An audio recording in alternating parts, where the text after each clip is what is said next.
Hello and welcome to all of you in R S English classes अड्डा।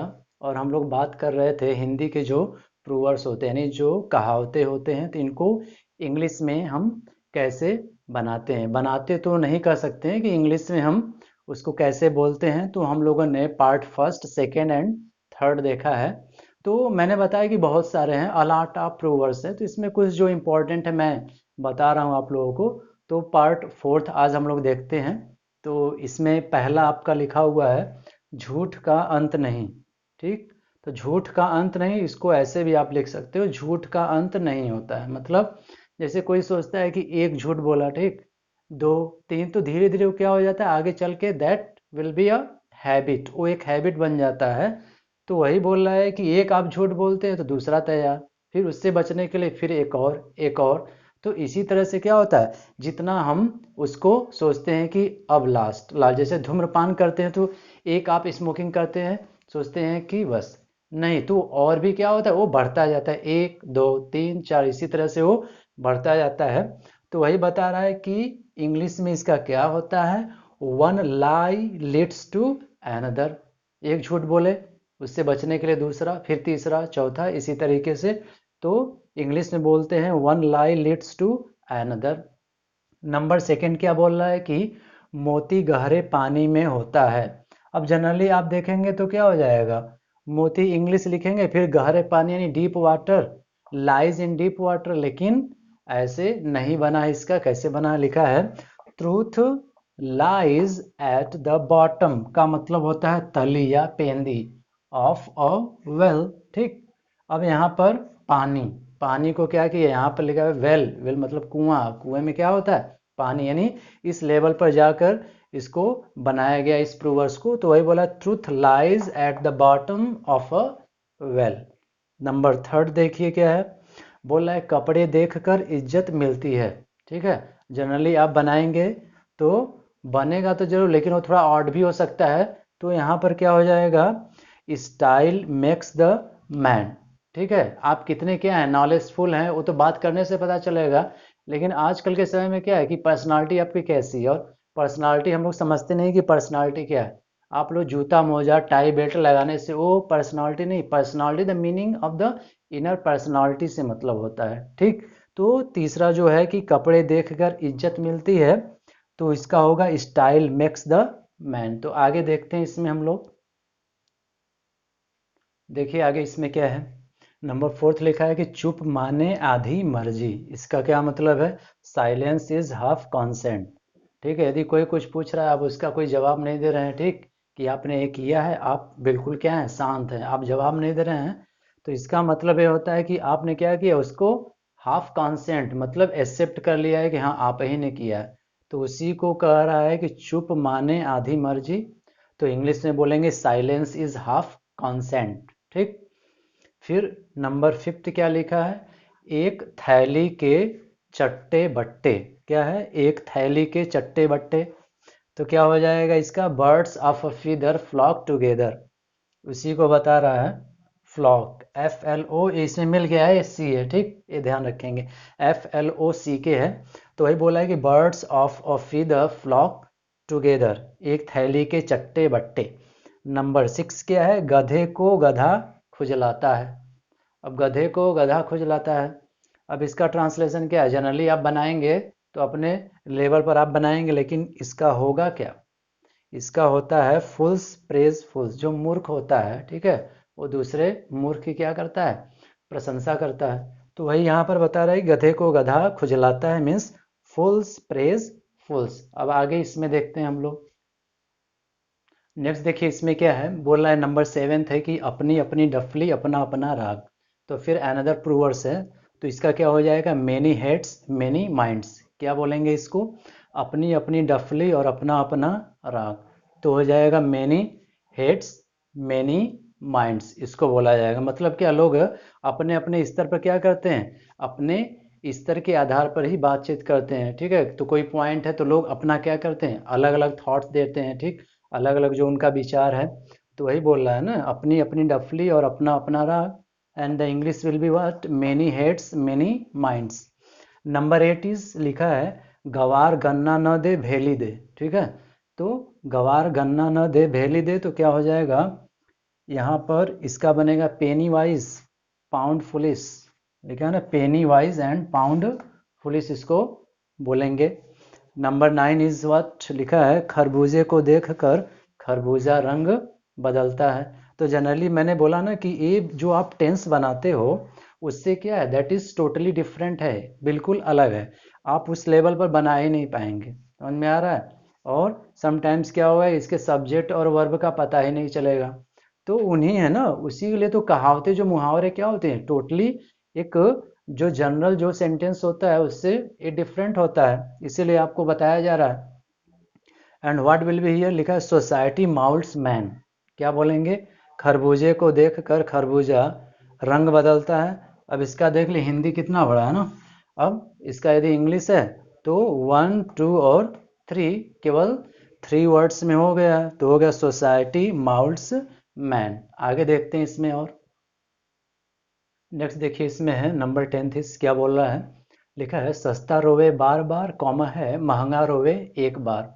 ठीक, अब देखिए ना, देखने से नहीं लग रहा है ऐसा कि पता देखिए चल ही जाता है कि आप बना पाएंगे कि नहीं, फिर आप भले ट्राई करें लेकिन एक जो अंदाजा है तो हो ही जाता है। तो यहाँ पर देखिए लिखा है, अब इसकी है तो इसका a cheap buyer takes bad meat, क्या बोलेंगे, a cheap buyer takes bad meat, इसी को बोला जाएगा सस्ता रोवे बार बार और महंगा रोवे एक बार। मतलब आप जब कोई सस्ती चीज़ें लेकर आते हो और कोई महंगा लेकर आया है, ठीक है, तो ये बता रहे कि महंगा है, तो ये दिमाग में रहता है कि हाँ ये अच्छा है, बहुत समय तक चलेगा, ठीक, परमानेंट तो कोई चीज़ चलने वाला है नहीं, ठीक।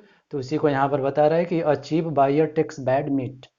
नंबर 11 इज लिखा है दूर के ढोल सुहावने, ये शॉर्ट में आप चाहें तो इसका पूरा क्या हो सकता है, आप बोल सकते हो ना, दूर के ढोल सुहावने होते हैं, ऐसे भी होगा। ये नहीं कि इतना ही, अब आप किसी बुक में देखेंगे सर उसमें तो ऐसे लिखा था दूर के ढोल सुहावने होते हैं, बात वही है। तो इसका क्या होता है, all that glitters is not good, कभी कभी क्या होता है हम किसी के बताने की वजह से क्या है, वो बोलता है कि यहाँ पर चलो बहुत ही अच्छा है, ठीक, तो सुनकर ऐसा लगता है यार इमीडिएटली हमको वहाँ पर जाना चाहिए, लेकिन जाने के बाद जब हम देख लेते हैं, विजिट करते हैं उस प्लेस को, तो हमको लगता है यार कि जितना सुने थे उतना है नहीं, ठीक, उससे कम ही है। तो वही बता रहा है कि दूर के ढोल सुहावने होते हैं, means all that glitters is not gold. Number 12 is लिखा है, ये मैक्सिमम जानते भी होंगे, बड़ा फेमस है, कभी कभी क्लास 10th के जो ट्रांसलेशन आता है ना एग्जाम में, तो उसमें कभी कभी इस तरह का पूछता है, 4 या 6 सेंटेंस ही देता है वो। लिखा है ना, मित्र वही जो विपत्ति में साथ दे, तो इसका क्या है, अ फ्रेंड इन नीड, नीड का मतलब क्या होता है, जरूरत या आवश्यकता में, तो वही बोला अ friend in need is a friend Indeed, ठीक, जो क्या होता है, आवश्यकता में जो साथ देता है मित्र, वही क्या होता है, वास्तव में वही मित्र होता है, ठीक है। अदरवाइज विलियम शेक्सपियर ने लिखा हुआ ना, क्लास 9th में हम लोगों ने पढ़ा हुआ था, फैथफुल फ्रेंड्स, तो उसमें बताया गया ना कि फैथफुल फ्रेंड्स कौन होता है। तो वहां पर था ना, पहले या कोई लाइन है, आई ले इन सारो डीप डिस्ट्रेस, उस पोएम की पहली लाइन है, आई ले इन सारो डीप डिस्ट्रेस, ठीक। तो वहां पर बताया गया, पोएट कहते हैं कि मैं बहुत दुख में था, ठीक, तो उसमें आगे और बताया जाता है, एक ने क्या किया, उनकी फिजिकली हेल्प नहीं की, और एक ने क्या किया, उनको फिजिकली हेल्प किया, समझ में आ रहा है। तो अब इसमें और आगे देखते हैं हम लोग। नेक्स्ट देखिए क्या है, हियर इज नंबर 13, बोला है कि रोज कुआं खोदना कॉमा रोज पानी पीना, तो इसका क्या हो जाएगा, living from hand to mouth. इसका मतलब क्या है, यदि सोशली यदि लेवल पर चले हम लोग, तो हम लोग क्या देखते हैं, मतलब ऐसा कोई व्यक्ति क्या होता है जो कि एक मजदूर क्लास का है, ठीक है, मजदूर वर्ग का, तो डेली क्या है उसका काम है कि रोज काम करता है, ठीक, अगर 1 या 2 दिन यदि वो काम न करे तो प्रॉब्लम हो जाता है उसके लिए, आजीविका की बहुत बड़ी समस्या, तो 1 या 2 महीने की बात ही हम छोड़ दें। तो यहाँ वही बोला ना, रोज कुआं खोदना कॉमा रोज पानी पीना, तो इसको बोलते हैं living from hand to mouth. What will you say, living from hand to mouth बोलेंगे, जनरली आप बना नहीं पाएंगे। वैसे तो खोदने को अंग्रेजी में क्या बोलते हैं, इन इंग्लिश वी से डिग मीन्स होता है खोदना, ठीक, कुआं, कुआं को बोलते हैं वेल। अब कुआं कोई रोज खोदेगा, वो जनरल सी सेंस की बात है कि क्या कोई डेली कुआं खोदेगा, यहाँ पर उसके क्या है, रोज़मर्रा की जो चीज़ें उससे यहाँ पर बताया गया है कि रोज़ कुआं खोदना रोज़ पानी पीना, means living from hand to mouth बोलेंगे इसको।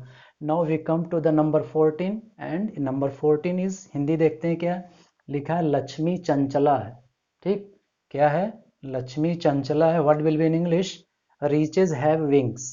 रिचेज हैव विंग्स, रिच का मतलब क्या होता है, अमीर, द रिच लगाएंगे तो अमीर लोग हो जाएंगे। रिचेस का मतलब होता है जो धन संपदा है, जो प्रॉपर्टी है। तो बेसिकली यहाँ पर बता रहा है कि जो पैसे होते हैं वो क्या होते हैं, वो ट्रांसफर होते रहते हैं ना, from one person to another. समझ में आ रहा है ना। तो वही बता रहा है कि जो पैसा है वो क्या होता है, वो चंचल है। तो उसी को बता रहा है कि रिचेज हैव विंग्स, पैसे के पास पंख थोड़ी होता है, वो तो बर्ड्स के पास विंग्स होते हैं। लेकिन यहाँ पर वन पर्सन टू अनदर कैसे, आपको मान लीजिए कि कहीं से पैसा मिला और आपको कुछ खाना है तो दुकान पर गए और दुकान वाले को अपने पैसे दिए, फिर वो पैसे के बदले जो आपको चाहिए क्या करता है, उसको देता है। तो इसी आधार पर बनाया गया इसमें कि रिचेज है विंग्स। एंड इस वीडियो में ये लास्ट है हमारा नंबर 15, बोल रहा है कि लालच बुरी बला है। लालच, लालच बुरी बला है, इसका मतलब avarice. What is the spelling is AVARICE। Avarice is the root of all evils. ठीक, अगर किसी के भी अंदर लालच आ सकता है, कोई बहुत बड़ी बात नहीं है। और जब लालच आता है तो हम क्या करते हैं, हम उस चीज़ को शॉर्ट में करना चाहते हैं।